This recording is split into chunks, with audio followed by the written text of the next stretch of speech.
now joined by Stephanie Thorassie. She is the Executive Director for the Seal River Watershed Alliance. Ms. Thorassie, thank you for joining us. Masicho, thank you for having me. Now, I think it might be worthwhile to talk a bit more about the Seal River Watershed. It's located in northern Manitoba, described as one of the most intact watersheds in the world. Tell us a bit more about it. It is 99.97% pristine. That's what the scientists tell me anyway. It is a beautiful place that has no roads. It has no industry, no development, no hydro. It is the same as it's been since my great-great-great-grandparents used to be nomadic and follow the caribou herds. So the land is in a beautiful state there still. So pristine and beautiful, we're seeing images of it right now. Environmentally, though, why is it considered so important? Well, it's home to 23 species at risk. We have polar bears, barrenland grizzlies, we have beluga whales at the mouth of the estuary, we have wolverines, we have a giant amount of birds that come through that summer with us in the winter. That summer with us in the summer. There's a lot of environmental reasons, like the carbon that is stored there. We have 2 billion tons of carbon in the watershed that is sequestering just by leaving it in the ground. So we're so happy that we're able to have a space like this that is not only good for us, but good for the planet. Mm-hmm. And that is a point being made about how it is this carbon sink. And as you say, all these species, as COP15 comes together to talk about preserving biodiversity and species on this earth. And you allude to it a little bit by talking about your great-great-grandparents. But there is this deep connection between the watershed and Indigenous First Nations. Can you talk to us about that relationship? Yeah, the health of the lands and our community members are truly intertwined. You cannot have one without the other in the way that we see the land. We're not better than the land. We're not above it. It's really hard for us to have this idea of managing it when really it's always been about stewardship and about existing together in a way that supports each other.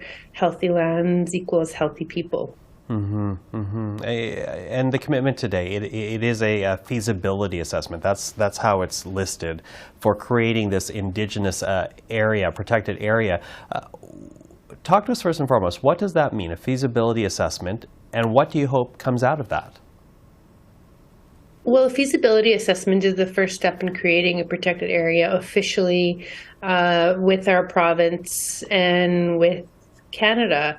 We are looking at all of the traditional knowledge reasons why this supports protected area establishment, as well as all the science reasons. So we're collecting all of this information together, and we're creating this study that talks about how successful this would be according to the information we bring together. I'm so proud of all of the work that the Alliance has been doing for the past 3 years. We've been working on our homework, and we've been creating these documents and doing a lot of reports and hiring science people to do these reports for us so that we could find out some of this information ahead of time. So we're really looking forward to being able to stacking up all these reports and handing them over to the individuals doing the feasibility study, because we've also been doing some research on ourselves. Mm-hmm, mm-hmm. If you don't mind, there are a number of First Nations attached with the Alliance. Could you just list them out? Who has been working on this? Thank you. We are a coalition of people working together who care for the land, care for our backyards. We are Northlands Denisotina First Nation, Barrenlands First Nation, Opipinapiwin Cree Nation, and the Saisi-Dena First Nation, who are in the heart of the watershed. Mm-hmm. So obviously, as we talk about this environmental component, there's also what seems to be a reconciliation component to this. What does it mean to you, for you, to actually hear ministers of the Crown acknowledge that the power and the importance of Indigenous stewardship?